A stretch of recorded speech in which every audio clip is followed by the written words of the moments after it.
Well, it's Charlie Bahama with Bahamas Local, and we are here with one of the stars of screwball comedy, but also a good friend of mine who has been in this business for a long time, in film and plays here in the Bahamas, but international films as well. Sean Nottage. D. Sean Nottage. Now, I've always known you as Sean. What does the D stand for, or is that we can't say? Well, it's okay. I mean, and for me, it's kind of like the... You don't have to say, No, it's okay. Maybe I think I'm going to leave it a mystery, but basically it's the first name of every first son on my father's line going back to some Welshman. Wow. Yeah, that's where that comes from. Anyway, so I thought like Samuel L. Jackson, I'm D. Sean Nottage. I think there's some other actors that have the first initial. Yeah. Anyway. All right, I like that. But Sean, I mean, I've seen you in a lot of plays. I mean, in Shakespeare, comedy, everything, and even in the film. Where did this come from? I know your wife also is an actress. Did you, the both of you, do acting in college? You guys met in college, right?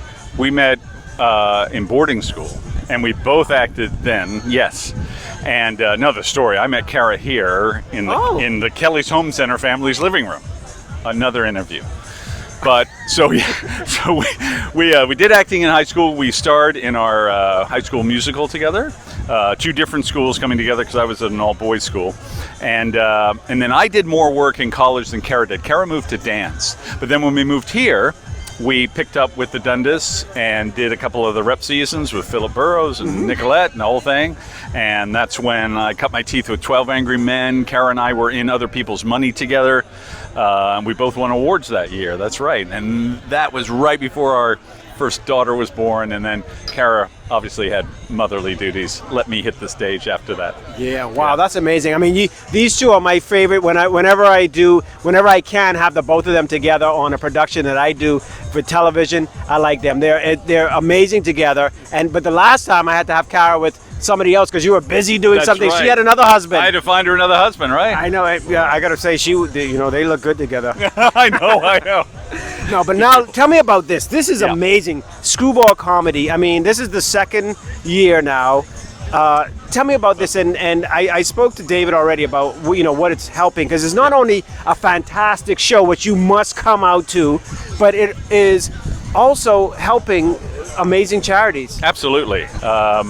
Ramfurley Home, Feeding Network, Bahamas National Trust, right. BNT, are the I think Helping Hands. And Helping Hands, that's right.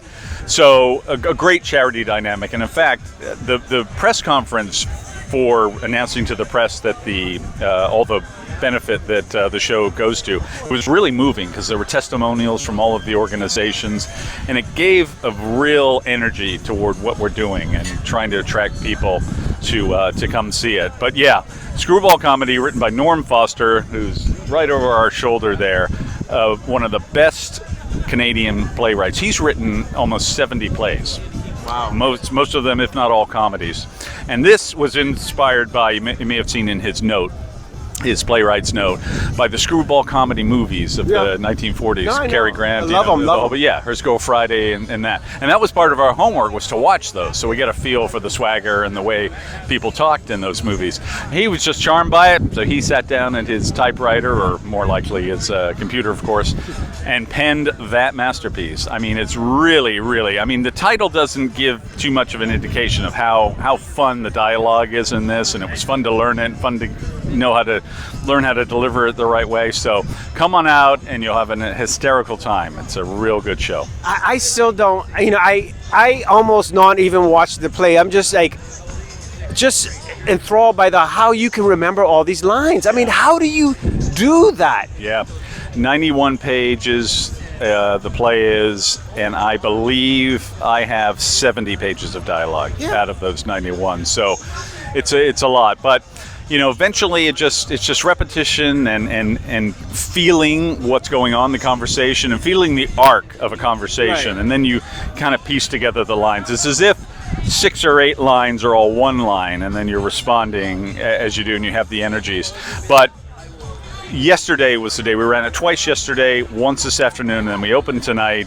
And yesterday was when it felt we were in the sweet spot. Yeah. And when it's there, and you don't have to think, what is my line? Instead, you say what your mind tells you to say, and that's a nice place to be. Yeah. Which is rare for short productions like this. Long running stuff, Broadway, West End, whatever.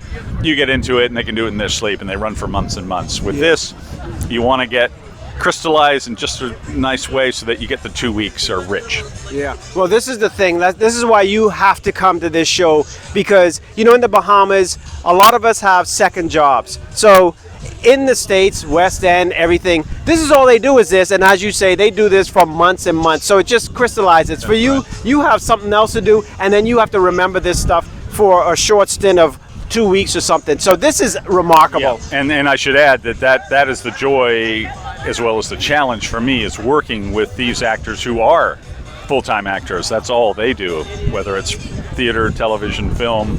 Maria, Stephen, Heather was that until she met David and married, so she takes on the producer role, so she's got that other thing going on. I've got my day job as well, and I just displace things and take a little vacation for the couple of weeks. But once we're running, it's easy, because then I get my days back, whereas we were rehearsing for 3 weeks, 8:30 to 3:30. So those were full days. Yeah. Well, remarkable job. Amazing. It was funny, good acting, and really funny. I mean, like, really funny. So, you know, we have Sean. We're going to do a bigger, because I got to talk to you about your entire career. Sure. You know, when we do the TV side, this is our, you know, social media, because social media now is bigger than TV now. But this is social media with Bahamas Local and Charlie Bahama. But definitely we're going to have you on the show. Great. So, good job. Thank you, brother. It's good to see you as always. Yeah. More Charlie Bahama and Bahamas Local right after this.